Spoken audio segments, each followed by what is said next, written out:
Réussir le DALF, niveau C1, C2 du cadre européen commun de référence pour les langues, Commission nationale du DELF et du DALF, Centre international d'études pédagogiques, les éditions Didier 2007.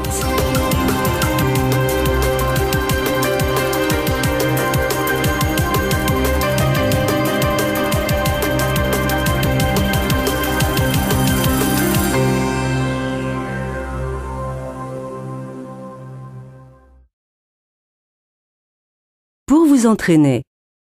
Enregistrement numéro 1. Document 1. Pourquoi j'ai changé de métier? Bonjour à tous. Eh bien, comme chaque semaine, nous découvrons celles et ceux qui tentent de mieux vivre leur vie et viennent nous faire partager leur expérience. Alors aujourd'hui, nous accueillons Philippe.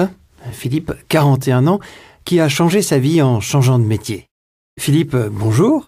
Voilà, nous écoutons votre témoignage. Faites-nous partager votre expérience. Bonjour. Alors voilà, j'étais dans l'informatique depuis 10 ans. J'avais commencé tout en bas de l'échelle. Et j'avais gravi tous les échelons de la hiérarchie. Et je me suis retrouvé cadre supérieur dans une grosse entreprise, à un poste où j'étais payé à rien faire. Alors j'avais beaucoup d'avantages sociaux que je regrette un peu aujourd'hui. Des collègues très sympas, une ambiance de travail chaleureuse, mais franchement, je m'ennuyais à mourir. Et je suis parti du jour au lendemain sans rien prévoir pour l'avenir. Et ça s'est soldé par une dépression. Mais j'ai eu aucun regret. À côté de mon entreprise, j'avais entendu qu'un artisan recherchait des jeunes pour les former au métier de charpentier. Alors je me suis présenté. L'artisan a ri quand je lui ai donné mon âge et il m'a donné ma chance. Bien, donc vous voilà aujourd'hui devenu charpentier. Alors, qu'est-ce que cela vous a apporté et vous arrive-t-il de regretter votre ancienne situation? Non, moi ce que j'aime c'est toucher le bois, travailler avec mes mains, être en équilibre sur les toits. Et avec ce métier, surtout ce que j'ai redécouvert, c'est un rapport à la réalité qui me manquait franchement. D'abord mes rapports avec les autres ont changé. Parce que dans mon travail, j'ai des relations plus vraies et plus saines avec mes collègues. Document 2. La vitamine C. C'est la vitamine dont nous avons tous besoin. La vitamine C revitalise, renforce nos défenses, préserve notre capital jeunesse, améliore notre activité cérébrale. La liste de ses bienfaits est longue et pourtant, nous n'en consommons pas assez. Pour en savoir plus, nous recevons aujourd'hui Françoise Batter, médecin, qui vient nous présenter les résultats de son enquête. Françoise Batter, bonjour et bienvenue sur le plateau de Questions Santé. Alors, votre enquête révèle que nous souffrons tous ou presque d'une carence en vitamine C. Quelles sont les conséquences pour l'organisme? Eh bien, cette carence peut avoir de lourdes conséquences sur notre organisme et tout particulièrement en nous rendant plus vulnérables aux menaces de la vie quotidienne. Alors, des petits troubles comme un rhume ou une mauvaise grippe, mais peut-être des troubles plus graves, comme une cataracte ou certaines affections artérielles même. En fait, pour la santé de l'homme, la vitamine C est primordiale. Et comme on sait que l'homme ne la fabrique pas naturellement, eh bien, il est capital qu'il veille à satisfaire ses besoins en vitamine C. Et alors comment? Est-ce qu'il faut consommer davantage de fruits et de légumes? Ah ça, bien entendu, il faut consommer des fruits et des légumes colorés. Bon, c'est connu, le kiwi, poivron, brocoli. C'est eux qui contiennent le plus de vitamine C naturelle. Ne pas oublier les agrumes, à consommer dans la journée plutôt que le matin, en raison de leur acidité.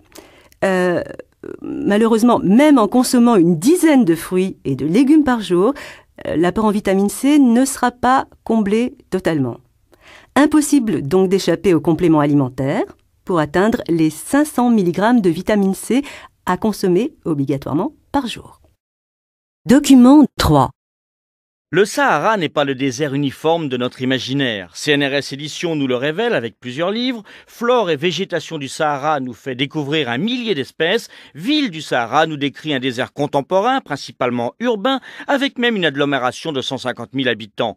Et puis les dunes cachent un passé luxuriant. Le livre écrit il y a déjà 4 ans par Nicole Petimer, directeur de recherche émérite au CNRS, Sahara, sous le sable des lacs, retrouve toute son actualité au moment où les États-Unis s'éveillent au problème de changement changement climatique. Photo à l'appui, nous voici plongés dans une machine à remonter le temps. On est terrifié par l'incroyable variabilité du climat. Dans sa ronde autour du Soleil, la Terre fait alterner le chaud et le froid. La dernière période glaciaire date d'il y a 18 000 ans. Il faisait plus froid qu'aujourd'hui de 4,5 degrés. Nous vivons depuis dans une phase intermédiaire, avec un pic de chaleur, 2 degrés de plus qu'aujourd'hui, il y a 8 000 ans. Du minimum au maximum, 7 degrés d'écart, pas plus. On mesure l'importance des 2 degrés que pourrait apporter notre industrie d'ici la fin du siècle. De quoi revenir des milliers d'années en arrière. Et le Sahara, pour simplifier, dans cette région, froid rime avec sécheresse, chaleur avec humidité. En plein cœur du désert, on trouve de gigantesques buttes de mollusques fossiles, des silex taillés, des gravures rupestres de girafes, antilopes et serpents, des dents d'hippopotames, des nids de guêpes fossilisés et des sépultures néolithiques. Il n'aura fallu que quelques millénaires pour transformer un paysage avec plein de grosses bêtes et des hommes en un désert hyper aride aujourd'hui. Mais le processus va s'inverser. Quand la planète se refroidira, le désert reculera dans 100 000 ans. Seulement voilà, entre-temps, l'homme l'aura sans doute réchauffé. Avec Sahara, sous le sable des lacs, aux éditions du CNRS, Nicole Petimer se pose la question de l'avenir de son désert préféré. Le chercheur redevient citoyen pour demander aux politiques d'y veiller. Le CNRS vous propose toute la semaine prochaine, en partenariat avec France Info, un voyage aux confins des déserts. Grain de science, organisé dans les jardins du Trocadéro à Paris, vous convie à un parcours ludique dans la richesse des paysages désertiques et à de très nombreuses conférences et projections de films jusqu'à dimanche prochain, dépaysement intelligent assuré. Document 4. Ardoisier de père en fils. Dites-moi, monsieur Beau, on se trouve où, là? Bon, alors là, on est dans la fabrique d'ardoise de Morzine. Hein, c'est un village de montagne. Et là, vous voyez, les falaises sont riches de veines bleues d'ardoise. Hein, on en voit partout, tout le long de son corps de roche. Et ce que vous voyez, ça, c'est les toits des chalets traditionnels qui brillent. Hein, on voit un éclat bleuté, là. Et quel est votre métier? Eh ben, je suis ardoisier, et dans ma famille, on a tous été ardoisiers de père en fils, et ça remonte au moins au XVIIe siècle. Hein. D'accord. Ardoisier, c'est un métier difficile, dites-moi. Ah bah oui. Ardoisier, c'est difficile, hein, parce qu'il faut savoir tout faire. De l'extraction à la fente, en passant par la taille, et il faut même faire couvreur, parce qu'il en manque. Mais aujourd'hui, avec le tourisme, est-ce que vous avez toujours autant de travail? Ah bah oui, le tourisme n'a pas tué l'ardoise. Hein. 3 chantiers sont encore en exploitation. Enfin, la production s'est appauvrie, car les filons d'ardoise sont pas éternels. Nous non plus. Enfin, aujourd'hui, le problème, c'est pas la vente. Hein. L'ardoise de Morzine a une renommée extraordinaire hein, dans toute la région, mais également au-delà de la vallée. Disons qu'à l'heure actuelle, le problème, c'est plutôt la pénurie. Hein. Le tourisme, ça a fait évoluer l'utilisation de l'ardoise. Alors aujourd'hui, elle sert plus seulement à couvrir les toits des maisons traditionnelles. Elle plaît beaucoup aux touristes étrangers. Ils repartent tous avec des objets de décoration réalisés à partir des ardoises.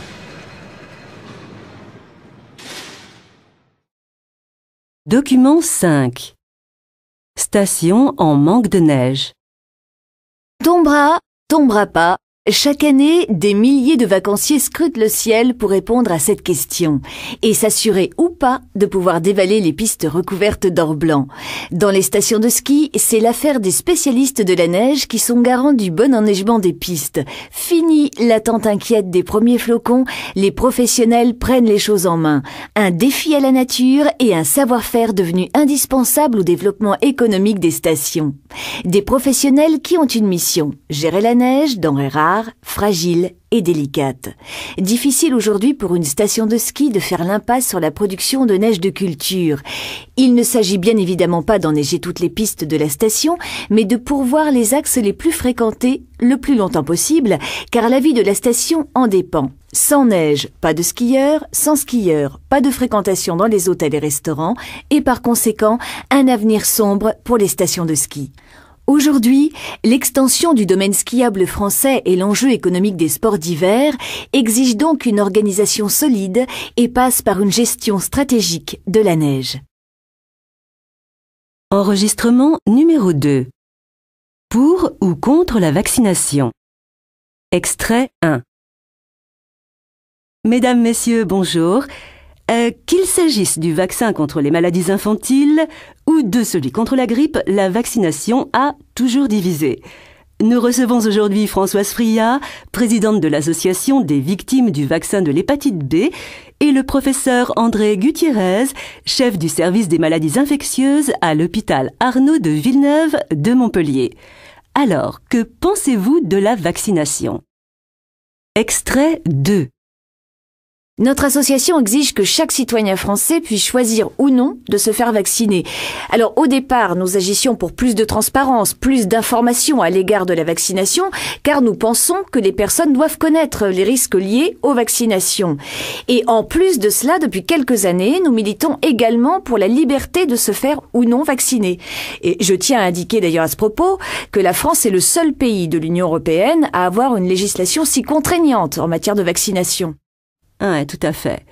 Et de toute façon, on sait aussi qu'aujourd'hui, il n'est pas nécessaire de rendre les vaccinations légalement obligatoires pour que les gens se fassent vacciner, puisqu'on sait que 91,5% de la population y est favorable. Nous persistons également à avoir des doutes quant à la polémique qui touche la communauté médicale. Alors, d'un côté, de nombreux praticiens se font entendre pour modifier, voire supprimer la vaccination contre la tuberculose, qui est jugée inefficace. Et de l'autre côté, pour certaines maladies infectieuses comme la coqueluche ou bien la méningite, d'autres prônent au contraire un renforcement des vaccinations. Oui, enfin, écoutez, il y a une chose que vous oubliez, c'est que l'efficacité de la vaccination est sûre. Étant donné que les campagnes de vaccination ont permis l'éradication de la variole, la diminution de la fréquence d'autres maladies infectieuses graves, et parfois mortelles, comme la poliomyélite ou encore la diphtérie, et puis une réduction des cas de tétanos. La vaccination permet non seulement une protection collective, en diminuant la circulation des germes entre les individus, mais en plus, elle constitue un acte médical solidaire. Non mais je suis d'accord avec vous sur ce point-là. Mais est-ce que vous ne pensez pas qu'il vaudrait mieux convaincre plutôt que contraindre? D'autre part, c'est en totale contradiction avec toutes les lois qui garantissent les libertés individuelles. Pourquoi est-ce qu'il n'existerait pas une objection de conscience qui permettrait de dire aux gens « Non, je ne veux pas être vacciné en toutes circonstances et pour des raisons personnelles ». Oui, non, mais je partage votre analyse. Un choix ne peut être fait, en effet, que s'il y a information. C'est le devoir des médecins, qui doivent donner une information claire, appropriée et, disons, exhaustive sur l'acte de vaccination. En plus, j'insiste sur le fait qu'on ne met pas un vaccin dans un document officiel s'il nuit au niveau individuel. C'est ridicule, je suis pas d'accord avec vous. Aujourd'hui encore, les familles ne savent rien. Elles font confiance à leur médecin de famille et elles se font vacciner les yeux fermés. Et ceci à leurs risques et périls. Je ne compte plus les lettres reçues de personnes vaccinées rencontrant des effets secondaires. La vaccination est pratiquée en masse, alors que nous réagissons tous différemment à un même produit. On peut donc pas dire que la vaccination sur telle personne est une protection, forcément. Non, pas tout à fait. Non. Je tiens à rappeler que la vaccination consiste à introduire dans l'organisme un microbe rendu inoffensif qui va stimuler les défenses naturelles en immunisant l'organisme contre une infection ultérieure. Donc les contre-indications à la vaccination sont peu nombreuses. Elles concernent essentiellement les allergies aux constituants des vaccins, qu'il s'agisse de la substance vaccinale elle-même, mais aussi des conservateurs, des supports contenant la substance vaccinale. Le respect des contre-indications et des précautions d'emploi permet de limiter les risques. Alors là, je ne partage pas votre avis. C'est justement ce point qui constitue pour moi et les membres de mon association l'essentiel de nos craintes vis-à-vis des vaccins. Nous œuvrons pour des preuves d'efficacité et d'innocuité qui, jusqu'à ce jour, n'ont jamais été fournies de façon scientifique et incontestable. Quand un vaccin est lancé, dès le départ, on sait qu'il y aura du dégât, qu'il ne sera pas efficace pour certains, et rien n'est fait.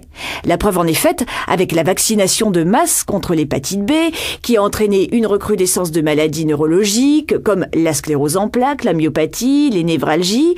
Sans cette campagne de vaccination massive, tout cela aurait pu être évité.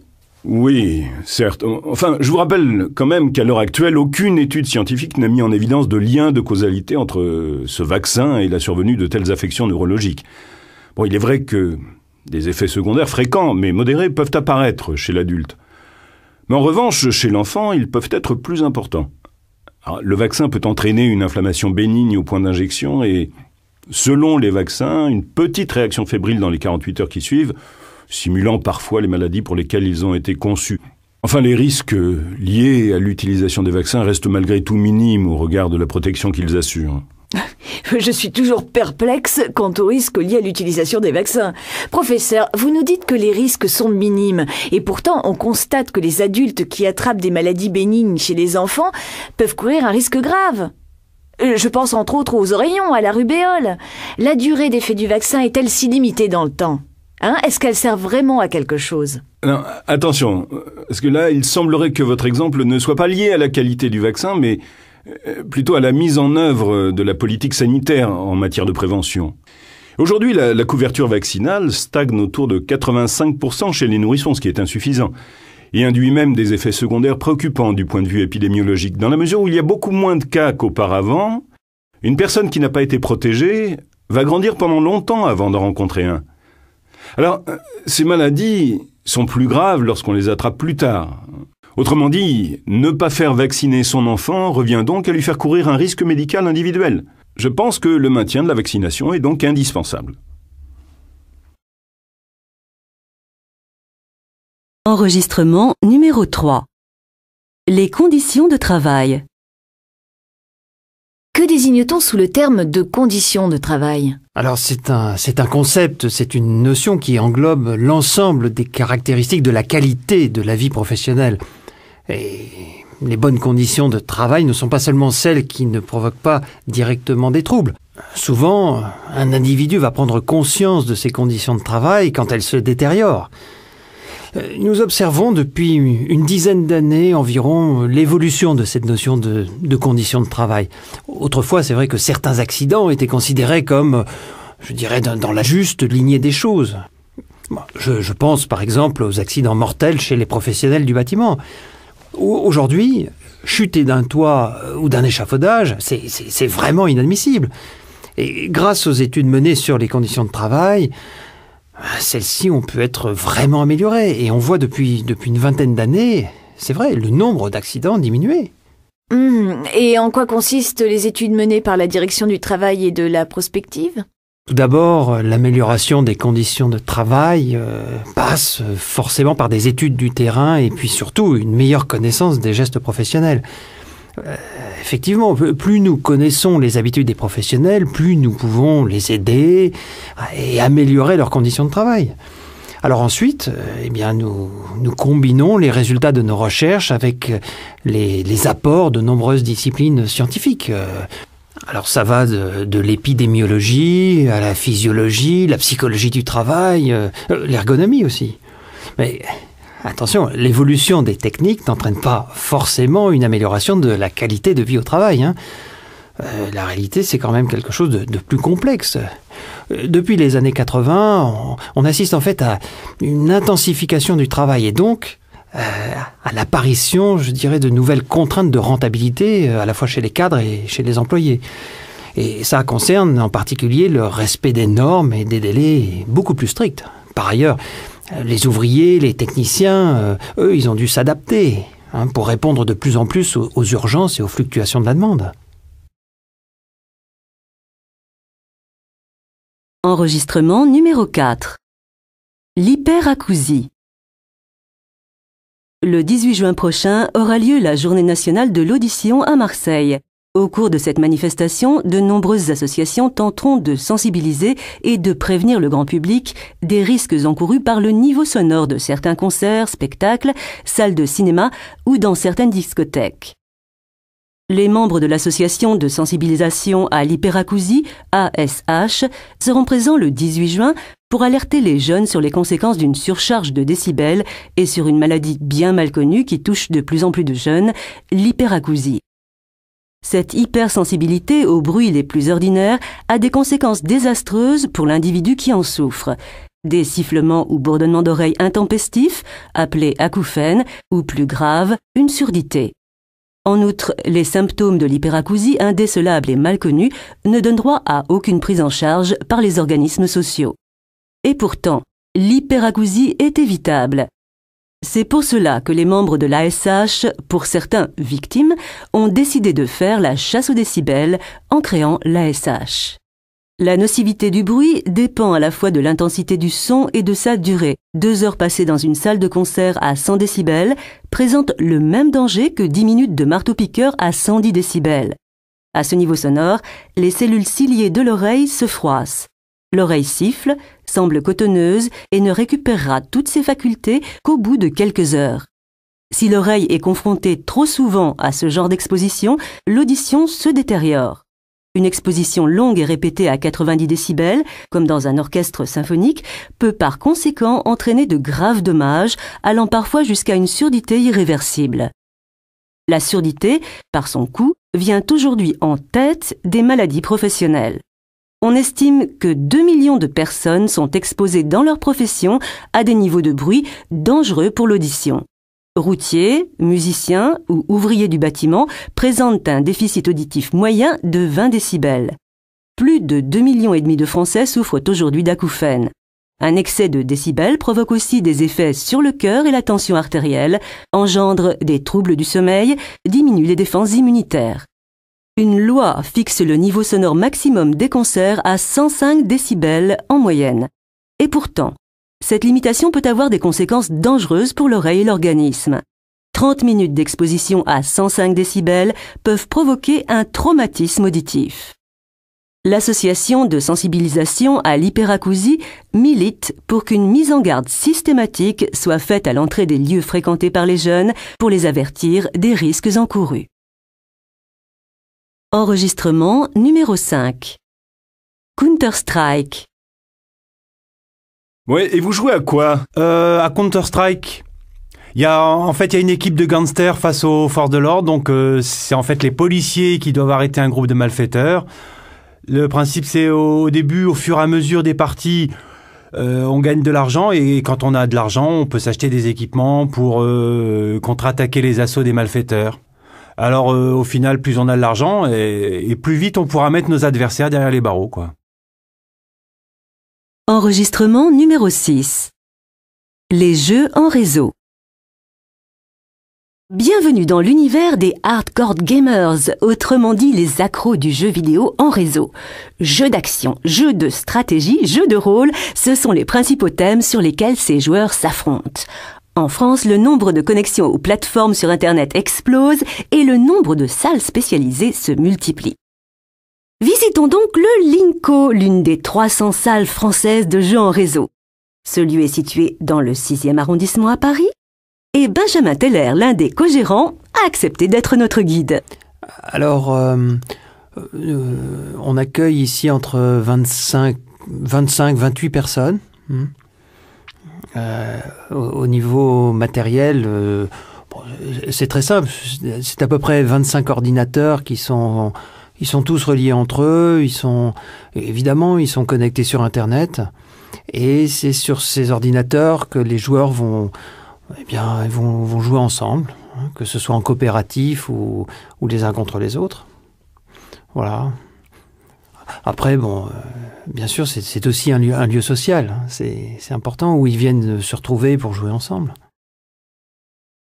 Enregistrement numéro 7. La souveraineté nationale.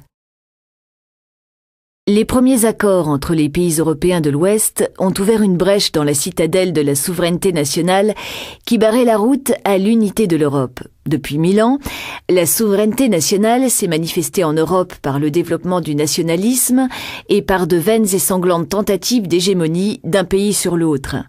Pour éviter tout retour à un passé de déchirement et de ruine qui a menacé la civilisation européenne, les hommes politiques européens de l'Ouest ont mis en place les fondations de la communauté européenne.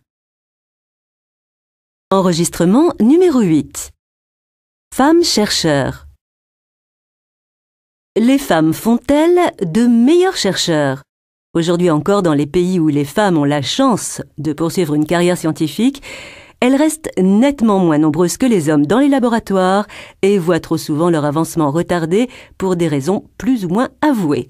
Selon Nathalie Frankel, directrice adjointe du CNRS, Une femme scientifique doit fournir 2,5 fois la quantité de travail d'un homologue masculin pour avoir quelques chances de décrocher des fonds pour ses recherches.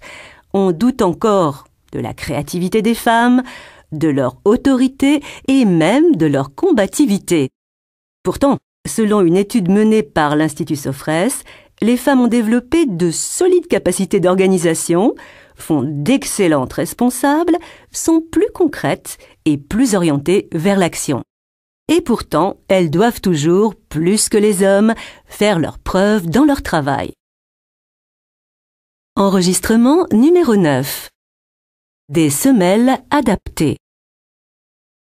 Plus jamais mal aux pieds, c'est désormais possible. La vieille légende qui entoure le ski, c'est que les chaussures font toujours mal aux pieds. Trop rigides, trop droites, trop raides, trop dures.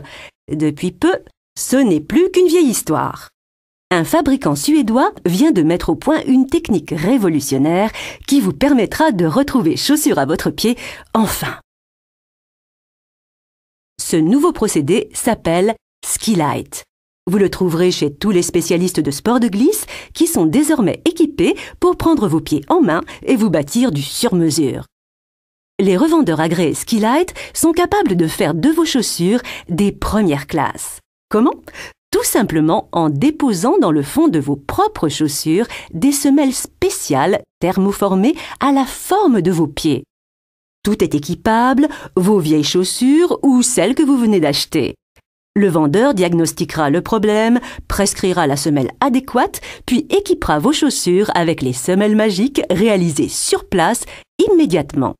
Rapide, efficace et surtout beaucoup plus de plaisir sur les pistes. Cette nouvelle technique est un service particulier qui vous permettra de faire un choix judicieux selon votre niveau de ski, la forme de votre pied et votre exigence. Voici donc une petite révolution. L'invention de la chaussure qui vous convient. Enregistrement numéro 10. Vie familiale, vie professionnelle. Sur notre antenne aujourd'hui, un reportage sur les difficultés rencontrées par les femmes pour concilier vie professionnelle et vie familiale à partir d'une enquête menée lors de la conférence européenne sur la famille qui a eu lieu le 15 février dernier à Oslo. Lors de cette conférence, les ministres européens représentés ont promis qu'un effort financier significatif serait porté à la création de structures de garde pour les enfants en bas âge, crèches, jardins d'enfants et haltes garderies. Alors, tiendront-ils leurs promesses ? En Europe, alors que près de 80% des femmes de 25 à 49 ans travaillent, seulement 9% des enfants de moins de 3 ans sont accueillis dans des structures de garde. Les femmes travaillent toujours davantage, n'interrompent plus leur activité à l'arrivée d'un enfant et revendiquent un accès aux carrières et aux responsabilités identiques à celui des hommes. Ce sont elles qui assurent 80% du travail domestique et les 2/3 des activités avec les enfants. De plus, la société évolue et les attentes des familles aussi. Elles souhaitent davantage de structures collectives et une plus grande souplesse dans leur fonctionnement. Les modes d'accueil doivent désormais prendre en compte les nouvelles contraintes de la vie économique pour les parents. Travail à mi-temps, stages ponctuels, horaires atypiques ou irréguliers, précarité professionnelle. Pour pouvoir continuer à travailler quand on a des enfants, il faut avoir d'une part une organisation très efficace, d'autre part des ressources. C'est sur cet ensemble de propositions d'évolution que se sont engagés les parlementaires. Une charte a été élaborée sur les actions à mener en priorité. Les pays européens se sont engagés à développer plusieurs axes. En premier lieu, le développement des services aux familles en légiférant sur le droit à la garde des jeunes enfants. Un second axe consistera à réfléchir sur une réorganisation du temps de travail, une révision des horaires de réunion ou la possibilité de commencer sa journée de travail plus tôt. Et enfin, un troisième axe sera développé. Il s'agira d'œuvrer pour une égalité entre hommes et femmes. C'est cet axe qui a engendré le plus de réticences. Pourtant, l'exemple des Suédois incite à la réflexion. En effet, en Suède et dans les pays du Nord, les féministes ont réussi à théoriser assez tôt, dans les années 70, la double nécessité pour les femmes de travailler et pour les hommes de s'impliquer dans la vie familiale. Cette charte européenne permettra, nous l'espérons, de réduire les difficultés rencontrées par les femmes qui concilient vie professionnelle et vie familiale, en levant les obstacles liés à la pénurie des offres de garde, aux horaires de travail non adaptés aux horaires des parents et aux coûts engendrés par les frais de garde. Enregistrement numéro 11. Le temps des scientifiques. Les scientifiques manipulent un temps qui n'a que peu à voir avec le nôtre. Les uns plongent dans les millisecondes pendant que les autres raisonnent en millions d'années. Le géologue, lui, étudie la Terre, âge estimé 4,5 milliards d'années. Son temps de référence se mesure en milliards d'années. Les plus anciennes roches découvertes ont le bel âge de 3,9 milliards d'années. En arpentant les sols de notre planète, le géologue va donc découvrir les traces d'un passé très ancien. Changement d'échelle pour l'astronome. L'univers serait âgé d'une quinzaine de milliards d'années. L'astronome manipule un temps qui n'a vraiment rien à voir avec celui de notre quotidien. Une heure astronomique représente 625 millions d'années. Pour les physiciens et les chimistes qui traquent les particules de la matière dans l'infiniment petit, il faut aller dans l'autre sens. Le temps de réaction des molécules se mesure en quelques dizaines de dixièmes de seconde. Que les unités de mesure du temps soient infiniment grandes ou infiniment petites, nous avons très souvent du mal à nous y retrouver. Tout cela semble bien inaccessible pour nous simples mortels. Alors, ne serait-il pas plus simple de mesurer le temps de l'univers avec nos unités ordinaires telles que les heures ou les secondes? Eh bien, nous avons posé cette question au professeur Andréi, directeur de l'Observatoire européen de l'espace. Les unités de mesure ne sont jamais que des conventions. C'est en quelque sorte un langage commun adopté par la communauté scientifique à laquelle j'appartiens. Cependant, nous ne pourrions pas mesurer le temps de l'univers avec les unités ordinaires que sont les heures, les minutes ou les secondes. Nous travaillons essentiellement en années-lumière, car c'est très parlant pour des objets astronomiques puisqu'elle nous dit automatiquement à quel moment a eu lieu l'événement que nous sommes en train d'observer. Et quel regard portez-vous donc sur le temps à l'échelle humaine, sur les unités de mesure ordinaires? A priori, mon temps, c'est-à-dire le temps en astronomie et le vôtre, celui de la vie quotidienne, n'ont pas grand-chose à voir ensemble. Et pourtant, vous allez voir qu'il existe un petit lien entre nos deux mesures. Dans notre vie courante, nous avons besoin d'une échelle de temps réduite relative à nos activités. Alors qu'en astronomie, les temps caractéristiques des phénomènes que nous observons vont de la microseconde, voire moins, aux milliards d'années, et cela en relation avec les phénomènes étudiés. Pourtant, comme je vous l'ai dit, il existe une petite zone commune entre les deux temps. C'est le cas dans l'étude des phénomènes cycliques, tels que la comète de Halley qui revient tous les 76 ans dans notre système solaire. Cet ordre de durée, à l'échelle d'une vie humaine, se rencontre également avec les galaxies et les étoiles. Quand on étudie une supernova, c'est-à-dire l'explosion et la disparition d'une étoile, les astronomes doivent renoncer à toute autre activité. Ils sacrifient leurs vacances, car l'événement dure une centaine de jours, au cours desquels ils ne peuvent quitter leur télescope, car l'observation doit être de tous les instants. Enregistrement 12. Bonjour Nathalie Fontrelle. Bonjour. Vous êtes donc à la rédaction d'Inter, spécialiste des questions environnementales, et nous fêtons aujourd'hui les 30 ans du Conservatoire du Littoral. Depuis 1975, l'établissement public a protégé quoi? À peu près 10% du linéaire côtier du béton? Oui, ça représente 800 kilomètres de rivage. Alors dans les années 70, la Côte d'Azur avait déjà sacrifié sa côte à l'urbanisation, et c'est pour éviter que le littoral français ne devienne un mur de béton que le Conservatoire a été créé. Il rachètent depuis les terrains grâce à des fonds publics. Et j'imagine qu'il n'est pas facile pour les communes de choisir entre la protection des paysages et les retombées économiques générées par l'urbanisation. Non, évidemment, mais elles se rendent compte que le vert peut valoir de l'or et que la nature attire les touristes. Et c'est souvent de plus en plus et à la demande des communes que le conservatoire agit. C'est le cas par exemple de l'île Tristan dans le Finistère. C'est en face de Douarnenez, une île auparavant privée, mais les propriétaires avaient du mal à financer son entretien. La mairie a appelé le conservatoire au secours. Monique Prévost est le maire de Douarnenez. Il y a de nombreux promoteurs qui se sont fait connaître et je pense qu'on aurait eu une résidence de luxe, des hôtels ou voilà. Quelque chose qui du coup était aussi un peu confisqué parce que l'avantage quand même de cette situation, c'est que l'île fait partie du patrimoine commun et que les douarnenistes y ont accès.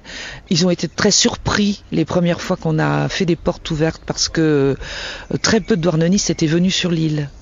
Et il y a eu un engouement très fort et je pense que ça aussi c'est important que cet espace qui est assez magique ne soit pas réservé à une élite, à un petit groupe de personnes. Et tous les terrains, Nathalie Fontrelle, acquis par le conservatoire sont effectivement ouverts au public. Et ils sont très fréquentés. Imaginez, 30 millions de visiteurs par an. Ça devient d'ailleurs problématique parce que l'entretien coûte de plus en plus cher. Marie Bonnet est la directrice adjointe du Conservatoire du Littoral. On est aujourd'hui propriétaire de 75 000 hectares.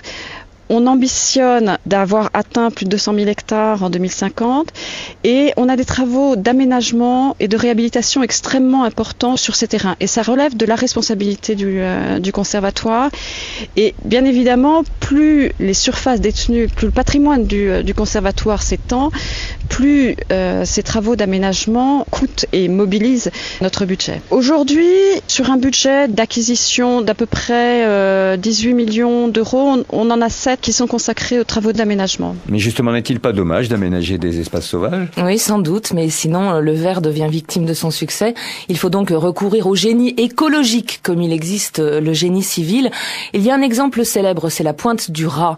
Denis Bredin est le délégué du Conservatoire du Littoral pour la Bretagne. Quand on acquiert des sites très dégradés, c'est le cas par exemple de la Pointe du Raz, bien évidemment on se doit de faire quelque chose. Il n'y avait plus du tout de végétation à la pointe, vous aviez un grand parking, vous aviez cité commerciale et tout autour, même plus un réseau de sentiers, vous n'avez plus de végétation, on avait la Roche-Mère à nu. Donc le choix a été de créer ex nihilo des sentiers pour que les gens soient quelque part guidés par le confort, pour éviter d'avoir envie d'aller en dehors de ce sentier.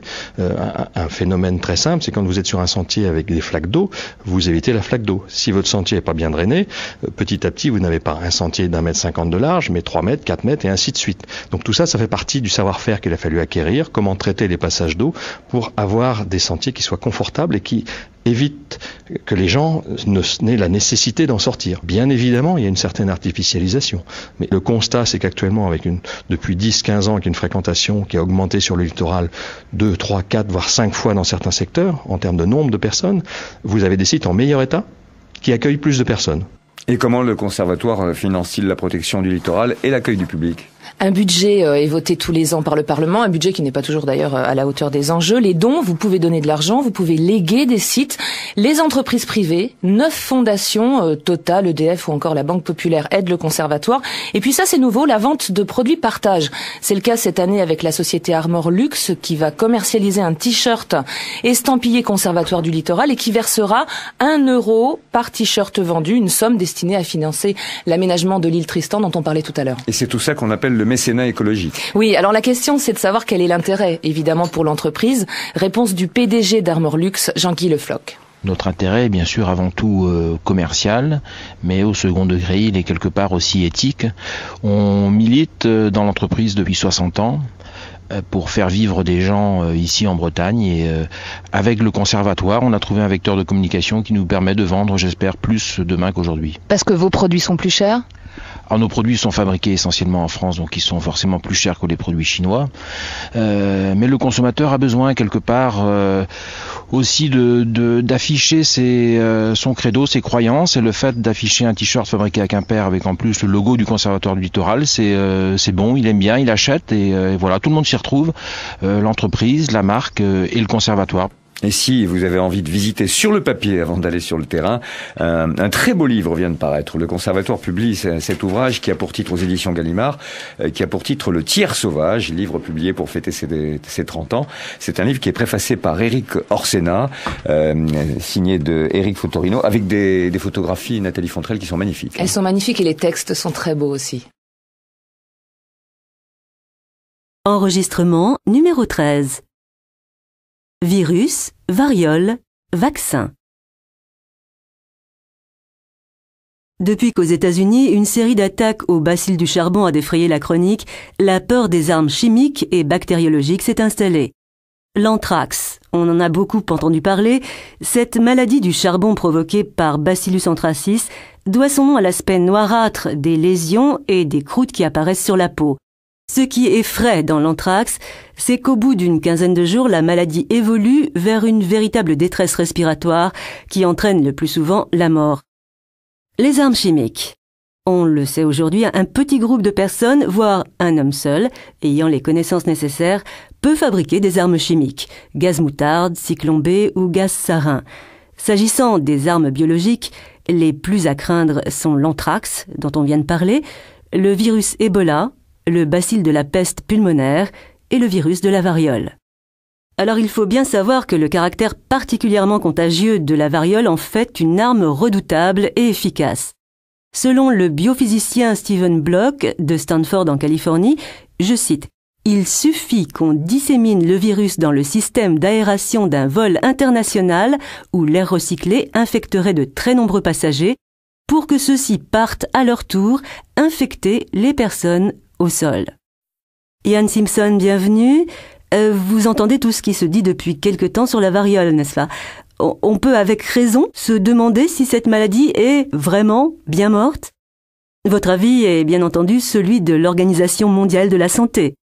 Oh, c'est très difficile à dire parce que on n'a pas vu un cas de variole depuis les années 70 et en 80, l'OMS a déclaré que la variole, comme vous dites, est morte. Alors, il existe la variole seulement dans les laboratoires. Il y a 2 laboratoires de référence, un en Russie et l'autre aux États-Unis, à Atlanta. Là-bas, la variole existe dans des conditions de sécurité, dans des conditions très surveillées. Il y a des recherches scientifiques sur la variole. Mais ça ne veut pas dire qu'il y a des cas de variole, parce qu'on ne l'a pas vu depuis plus de 20 années. Alors, Monsieur Simpson, le 25 mai 1999, la 52e assemblée de l'OMS renvoyait à 2002, et nous sommes en 2002, les questions relatives à la destruction des derniers stocks du virus de la variole existant dans le monde. Alors, où en est-on aujourd'hui de cette destruction? Elle a été discutée en mai à l'assemblée de l'OMS et les pays membres ont décidé qu'il fallait encore la repousser pour quelques années. Il n'y a pas encore de nouvelles dates pour la destruction des stocks, mais ils ont décidé qu'en 2005, il y aurait un débat, un rapport sur les progrès faits dans les recherches scientifiques. Et si on est arrivé au bout des recherches, l'Assemblée dira s'il faut détruire tous les stocks. Mais pour le moment, les recherches scientifiques produisent des résultats très intéressants, vraiment très importants. On ne veut absolument pas les arrêter. Oui, mais justement, il y a une question qui se pose et qui continue d'être posée. Là, vous venez d'y répondre un peu. Pourquoi stocker un virus aussi dangereux pour l'espèce humaine alors que l'éradication officielle date déjà du 8 mai 1980 ? Mais simplement parce qu'il y a des méthodes de recherche au niveau génétique, par exemple, qu'on peut utiliser pour mieux comprendre un tel virus. Et aussi, on peut comprendre d'autres virus de la même famille, parce que pendant des années, des dizaines d'années, on a fait beaucoup de recherches sur la variole. Il y a un énorme taux de recherche. Et on peut en profiter pour mieux comprendre les autres virus de la même famille, pour mieux agir contre, par exemple, le monkeypox et autres maladies de la famille pox. Oui, variole en anglais se dit smallpox, c'est ça. Alors, Monsieur Simpson, la crainte exprimée aujourd'hui par les Américains et les autres pays de voir le virus se propager ne vient-elle pas de l'idée que les États-Unis et l'URSS ne seraient plus les seuls détenteurs du virus de la variole? Nous ne sommes pas du tout naïfs. Il y a eu des rapports dans les années 80 qu'il y a d'autres pays qui ont un stock du virus. On ne peut pas le confirmer, mais ce rapport existe évidemment, surtout au niveau de la Russie. Il y a un homme qui était le directeur adjoint du programme biologique en Russie qui est allé aux États-Unis. Il a écrit un livre dans lequel il dit que la variole s'est échappée du laboratoire et qu'il existe dans d'autres pays. Mais nous, on ne peut pas le confirmer. Hein. On l'a jamais vu ailleurs depuis que les stocks ont été envoyés aux États-Unis, en Russie et dans les années 90, on a simplement demandé aux pays s'ils avaient encore des stocks de la variole et nous n'avons pas eu d'autres réponses positives. Bien sûr, ça ne veut pas dire que de tels stocks n'existent pas ailleurs. Encore une question avant de vous laisser partir, Monsieur Simpson. Nous savons que les Américains se sont fait livrer plus de 200 millions de doses de vaccins au cas où le bioterrorisme frapperait. Mais ne vaudrait-il pas mieux souhaiter un statu quo? Oui, nous espérons très fortement qu'il n'y aura pas d'autres cas de la variole. La directrice générale de l'OMS dit que il s'agirait d'un affront à l'humanité de faire comme ça, mais bien sûr, les pays qui se sentent, confrontés par la possibilité d'une attaque, utilisant les armes biologiques, doivent se préparer. Ils doivent stocker du vaccin, parce que s'il y a une attaque utilisant la variole, la réponse sera d'utiliser le vaccin, parce que le vaccin contre la variole peut être utilisé 3, 4 ou même 5 jours après l'exposition à la variole. Donc, on utiliserait des techniques de vaccination de toutes les personnes qui ont eu des contacts avec la personne infectieuse pendant 4 ou 5 jours. Alors, si on fait ça, c'est ce qu'on a fait pour éliminer la variole du monde, alors on utilisera les mêmes moyens pour lutter contre n'importe quel nouveau cas, nouveau malade. Bien, Monsieur Simpson, je vous remercie infiniment pour votre contribution à cette émission. Merci beaucoup. Enregistrement numéro 14. 1001 lits. Dès la nuit venue, tous les habitants de notre bonne vieille planète dorment à point fermé. Mais dorment-ils tous de la même façon ? Vous vous en doutiez, eh bien non, notre bon vieux matelas n'a pas le monopole. Et c'est ce que nous révèle l'étonnante exposition qui a ouvert ses portes lundi à la Cité des Sciences et de l'Industrie, 1001 lits. Au cours d'un parcours à travers les âges et les civilisations, vous découvrirez qu'on ne dormait et qu'on ne dort pas de la même façon dans les différents pays du monde. Selon le lieu, le climat, la religion ou les habitudes culturelles du pays, les pratiques de couchage se sont adaptées, modifiées et ont évolué. Lit, tatami, natte, hamac, en pyjama, ou pourquoi pas tout nu, dans des draps, sous une couette. Eh bien, les pratiques de couchage sont multiples et se révèlent parfois surprenantes. Vous découvrirez par exemple les lits flottants des tribus indiennes qui pourraient se révéler bien inconfortables pour certains d'entre nous. L'homme a toujours recherché le confort et cette exposition met en évidence que cette notion est terriblement subjective d'une civilisation à l'autre. L'exposition débute par une reconstitution des couchages des hommes préhistoriques dans les cavernes, permise grâce aux découvertes des archéologues qui ont retrouvé ce que l'on appelle des empreintes en creux, autrement dit des affaissements dans la roche. On peut ainsi se rendre compte que ces hommes dormaient couchés, à même le sol sur la pierre. Le choix de s'allonger le plus confortablement possible existe donc depuis la nuit des temps. Se coucher relève bien d'un apprentissage, d'une technique, car nous ne nous couchons pas par hasard. On nous a appris à nous coucher. C'est toute une éducation au sommeil. En France, selon les années, les modes de couchage ont évolué.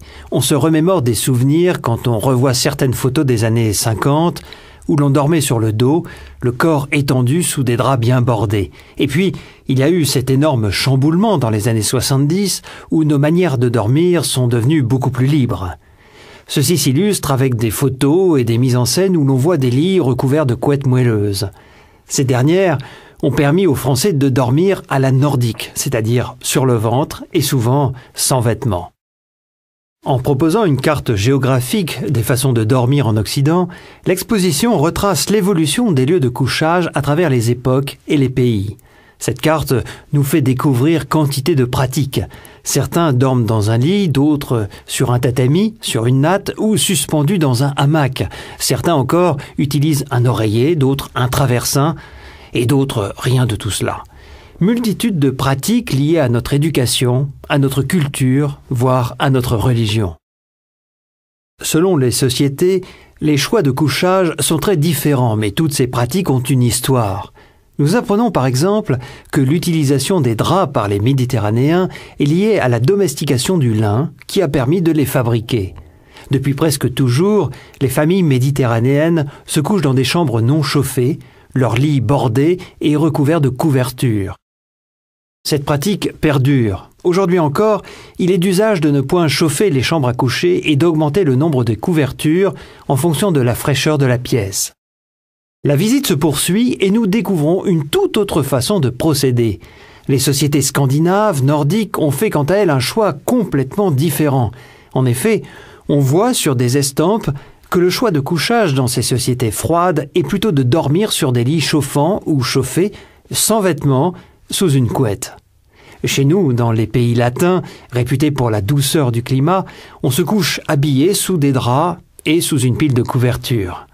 Tandis que dans les pays froids, on a tendance à chauffer très fort l'intérieur des maisons, à se déshabiller quand on entre pour se réchauffer vraiment et à dormir nu sous une couette. Paradoxal, non ? Enregistrement numéro 15. Extrait 1. Les saisons astronomiques. Saviez-vous que les saisons astronomiques n'ont rien à voir avec nos 4 saisons? Car je vous le rappelle, le printemps, l'été, l'automne et l'hiver n'existent pas dans tous les pays. En Afrique, il n'y a que 2 saisons climatiques, la saison sèche et la saison des pluies. Pour être plus précis, on peut dire que la notion de saison climatique dépend de la latitude à laquelle on se trouve.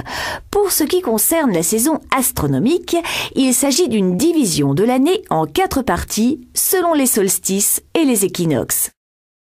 Extrait 2. Un nouveau genre de sorcier.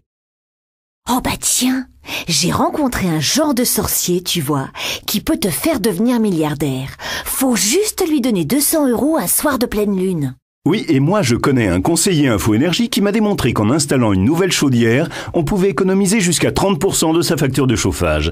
Ça fait justement à peu près 200 € par an. Tu vois, ça c'est pas sorcier. Extrait 3. Jour de grève. Défense du service public en France. C'est classique, vous le savez, il y a les pour et les contre. Ceux qui estiment que les fonctionnaires payés par les contribuables ne sont pas à plaindre, loin de là, et sont là pour servir le public, et puis ceux qui pensent que les revendications sont légitimes. Quelques réflexions recueillies hier dans les rues de Paris par Brunissant de Zourdan. C'est une bonne chose qu'ils fassent la grève. C'est vrai, faut pas se laisser faire, quoi. Bon, c'est vrai qu'après, c'est sûr que pour... Non, c'est pénible, mais bon, moi, je le comprends. Je sais pas, en fait, ça m'embête pas tant que ça. Matériellement, des fois, c'est un peu compliqué. Ouais, c'est un peu compliqué, mais j'arrive toujours à me débrouiller si je le sais à l'avance, y a pas de problème. Non, moi, je prends pas ça mal du tout. Oui, je m'excuse, mais alors, défendre le service public en faisant grève, moi je trouve ça un petit peu, contradictoire, hein. Parce que, justement, il y a une notion de continuité dans le service public. Donc, il faut que les usagers puissent à tout moment se servir du service public, justement. Enfin, c'est logique. Alors, si le droit de grève est inscrit dans la Constitution, en revanche, les abus ne le sont pas, hein. Par conséquent, on fait quand même penser aux usagers. Donc, tôt ou tard, il faudra instaurer un service minimum, parce qu'il n'y a pas de raison qu'on soit tous pris en otage, comme ça, il y en a marre, hein. Enregistrement numéro 16. Document 1.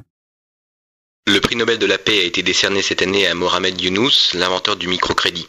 Voici l'occasion de faire le point sur ce système avec Sophie Bessis, directrice de recherche à l'IRIS. Comment fonctionne aujourd'hui le microcrédit ? Alors le microcrédit, c'est quelque chose qui a été inventé effectivement par le dernier prix Nobel de la paix, Mohamed Younous, au Bangladesh, et il s'agit de prêter des sommes extrêmement modestes aux pauvres, pour prendre ce terme générique qu'on emploie beaucoup aujourd'hui. Les sommes peuvent être extrêmement modestes, ça peut être 5 €, 10 €, 20 €, et avec lesquelles il est possible, disons, d'élaborer des stratégies de survie pour sortir de la pauvreté. Le microcrédit a commencé au Bangladesh avec la création de la Grameen Bank par Mohamed Yunus, et aujourd'hui c'est une des formes les plus répandues dans le monde d'aide, entre guillemets, à la sortie de la très grande pauvreté. C'est-à-dire que cette expérience de microcrédit bangladeshi a fait école aujourd'hui partout dans le monde, en Afrique subsaharienne notamment, où la grande pauvreté est très importante. Donc ce petit crédit est remboursé à une échéance assez rapide et réservé à des gens qui n'ont pas la possibilité d'accéder au crédit bancaire parce qu'ils ne possèdent aucune garantie qui est demandée par le crédit bancaire classique, et lequel crédit bancaire classique évidemment ne prête pas des sommes aussi modestes. Et pour remplacer, disons, la garantie classique, eh bien, en général, dans ce type de microcrédit, le prêteur, c'est-à-dire l'organisme prêteur, l'ONG, etc., demande une garantie solidaire, c'est-à-dire que la communauté, la famille, le groupe doit se substituer à l'emprunteur en cas de défaillance de celui-ci. Donc voilà quelle est la solution, disons, au fait qu'il n'y a pas de garantie matérielle. Quel bilan on peut tirer aujourd'hui de ce développement du microcrédit dans le monde? Est-ce que c'est une solution qui est réservée aux pays en développement, ou est-ce qu'on assiste dans les pays du Nord à un développement de ce type de prêt? Première approche, bilan très positif, dans la mesure où effectivement le microcrédit a pu servir à la création de groupements productifs, à la sortie de la très grande pauvreté, etc. Mais enfin, c'est quand même quelque chose d'extrêmement controversé, le microcrédit aujourd'hui. D'abord parce que beaucoup disent qu'il ne s'agit pas d'un instrument de développement, mais un instrument de survie. En réalité, ça permet de sortir de la très grande pauvreté en utilisant des petits commerces minuscules, etc., de planter 3 aubergines et 4 tomates, d'acheter des semences, mais que le microcrédit ne permet pas d'accéder à l'étape supérieure, qui est l'étape du développement, l'étape de l'accumulation, en réalité. Ça, c'est une critique très importante qui a été faite. Et deuxième critique qui a été faite, il s'agit d'une solution technique, disons, à la sortie de la pauvreté, qui peut être tout à fait pertinente et qui peut être totalement utile dans un certain nombre de cas, mais les grands bailleurs de fonds aujourd'hui estiment et font comme si une solution technique pouvait remplacer le problème politique que constitue la pauvreté au niveau mondial. Pour l'instant, si vous voulez, 99% de ce microcrédit a lieu dans les pays en développement. Mais il y a quelques petites expériences intéressantes dans un certain nombre de pays du Nord. Si je ne me trompe pas, aux États-Unis, mais même en France aussi, de développer des systèmes de microcrédit à l'intention des plus pauvres également. Document 2.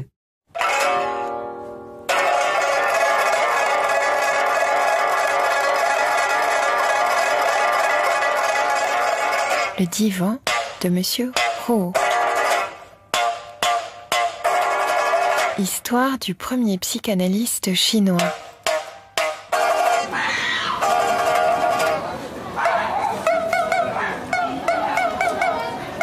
Un feuilleton documentaire de Marie-Hélène Bernard.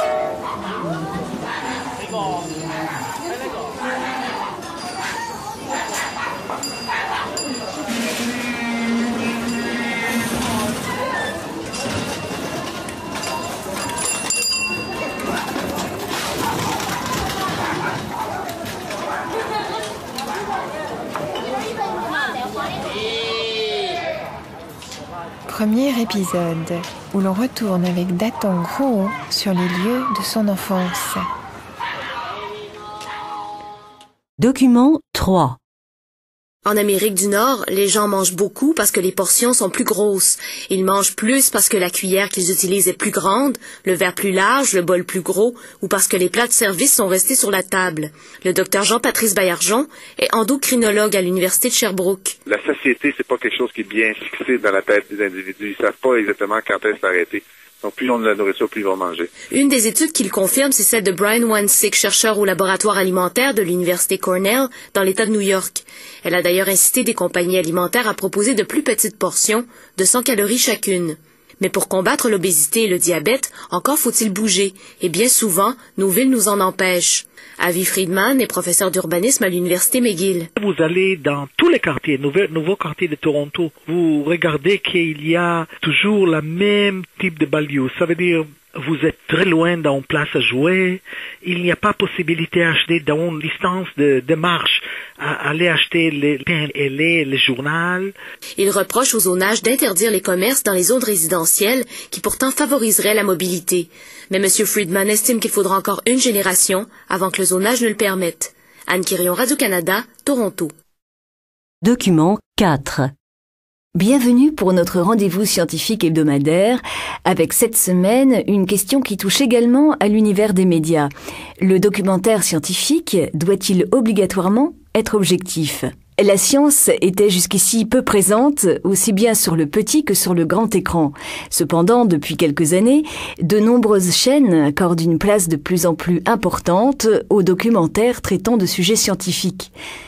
On a pu observer de véritables succès d'audience avec des productions sur les origines de l'homme comme Le Temps des mammouths ou encore L'Odyssée de l'Homo sapiens de Jacques Humry. Au cinéma également, les films animaliers attirent de plus en plus de monde. Le film de Luc Jacquet, La Marche de l'Empereur, sorti en janvier 2005, a ainsi connu un succès mondial avec près de 2 millions d'entrées en France et plus de 8 millions aux États-Unis. La science s'ouvre donc au grand public, mais à quel prix ? Quelques-unes de ces productions ont été vivement critiquées par certains spécialistes. La mise en scène de connaissances scientifiques ne va pas s'en poser problème. En effet, il est parfois tentant de transformer légèrement la réalité scientifique afin de rendre le scénario plus marquant, les explications plus faciles à comprendre ou les scènes plus spectaculaires. Et si certains documentaires se caractérisent par leur sérieux, d'autres frôlent en revanche la caricature de la réalité scientifique. Le docu-fiction, genre télévisuel hybride très en vogue, qui mêle documents d'archives et reconstitutions fictives, aurait tout particulièrement tendance à favoriser cette dérive. La science semble alors utilisée comme prétexte pour produire des films hauts en spectacle avec de gros budgets, et ce, malgré la caution de chercheurs renommés. Le résultat peut laisser parfois songeur. Cette volonté de captiver l'attention du plus large public, et en particulier des jeunes, peut conduire à une vulgarisation dangereuse avec son lot d'imprécisions, voire de déformations. Dans certains cas, ces productions nuisent à l'image de la science plus qu'elles ne la servent. Le Temps des mammouths ou encore L'Odyssée de l'Homo sapiens regorge par exemple de simplifications utiles au niveau pédagogique, mais très contestables du point de vue scientifique. Un autre documentaire intitulé Homo sapiens, une brève histoire de l'humanité de Thomas Nagati a également provoqué une levée de boucliers chez bon nombre de spectateurs et de spécialistes qui ont vu dans cette réalisation une défense indirecte de théories néo-créationnistes.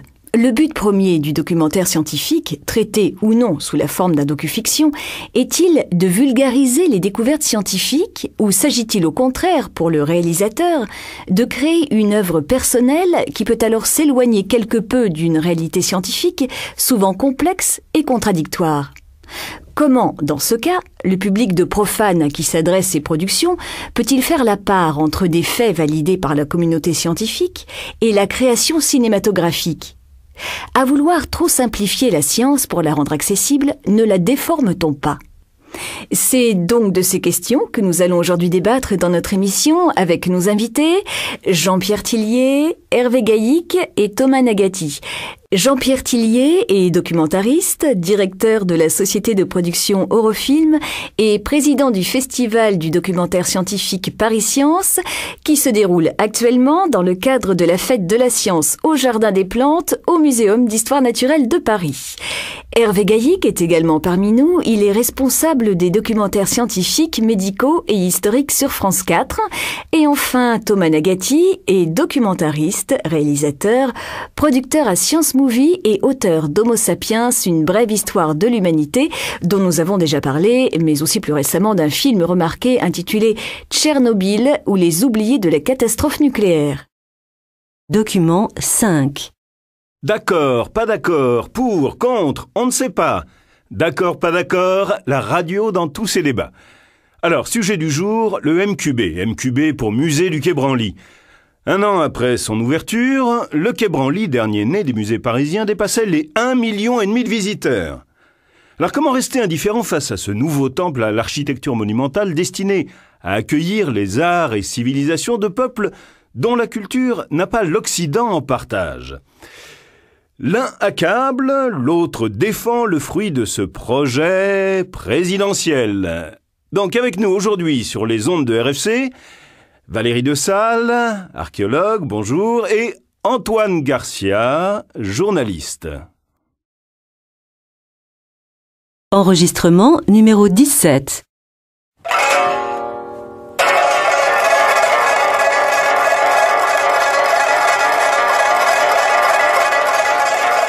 Le divan de Monsieur Rouault. Histoire du premier psychanalyste chinois.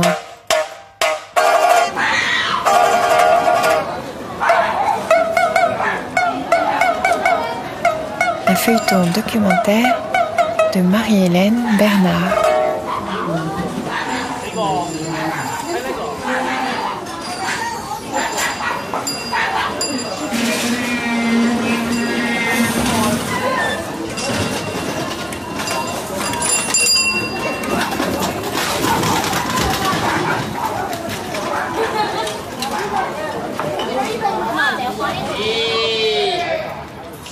Premier épisode, où l'on retourne avec Datong Rouault sur les lieux de son enfance.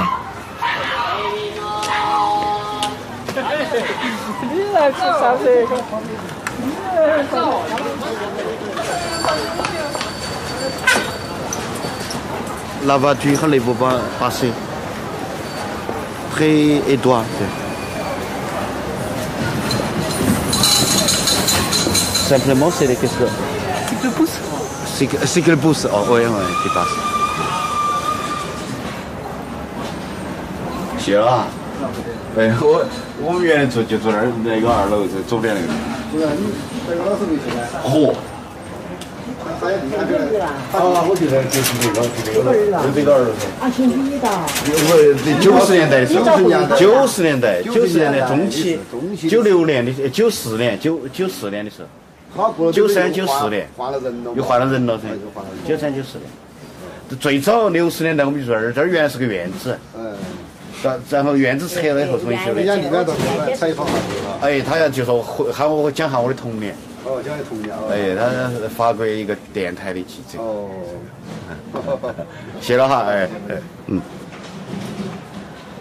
Je suis venu à Chengdu dans ce cours au début des années 60.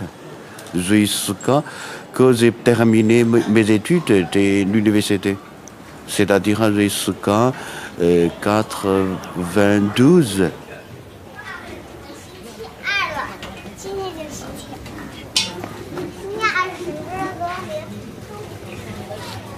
Chaque famille qui a une ou bien 2 pièces. Et puis on fait la cuisine dans les cours. Et puis tous les enfants qui jouaient dans les cours, voilà. Donc chaque famille sait qu'est-ce qu'on mange.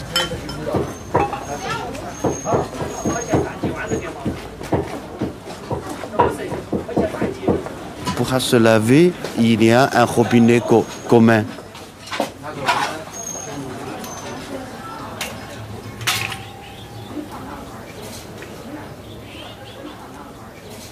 Ma grand-mère paternelle vivre avec nous. Elle est illettrée, mais elle est donc travaille beaucoup, tous les temps, tous les jours. Et puis aussi, elle est très sympathique, surtout par rapport à ma mère.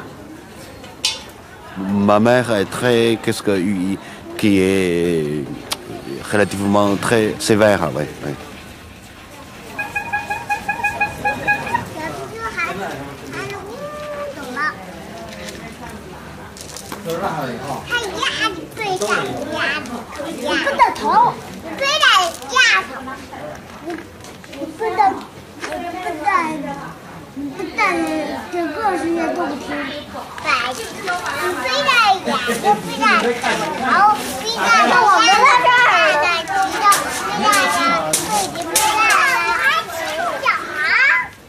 Dans les fêtes, on peut manger du viande, Mais quotidiennement, on ne peut pas manger.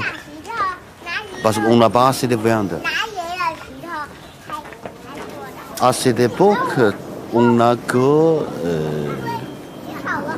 150 grammes de viande par mois pour une personne. Donc c'est pas beaucoup, c'est-à-dire en général on mangeait une fois de viande par semaine. En général c'est comme ça. Alors pour la fête, dans ce cas-là, on a double de viande.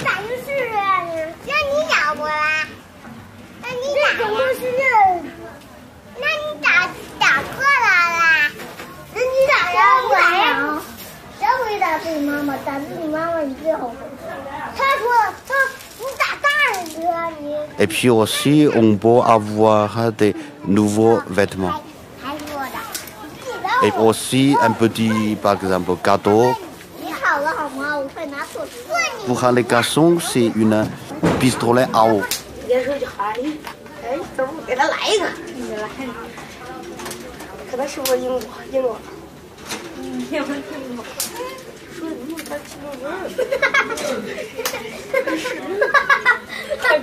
Qu'est-ce que vous aviez comme jouet? Il n'y a pas. Il y a pas. Pour les petites filles, donc il y a un petit jouet, des pépés. Des poupées? Des poupées, voilà, petites poupées comme ça. Simple. Pour les garçons, non, très rare. Même donc je n'ai pas une petite voiture, mais je n'ai pas.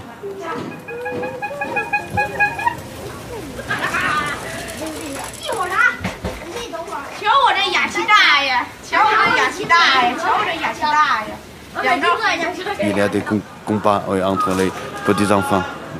Et entre les adultes? Les adultes aussi, parce que les questions, c'est les relations très compliquées. Les adultes, en même temps, c'est les collègues de travail, et aussi en même temps, c'est les voisins.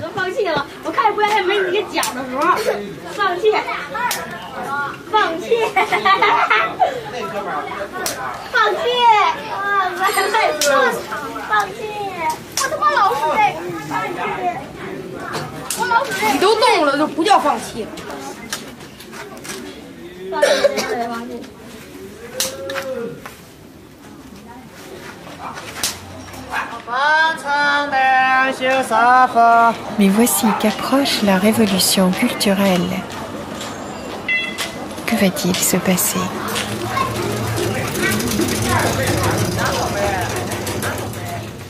À suivre sur arteradio.com.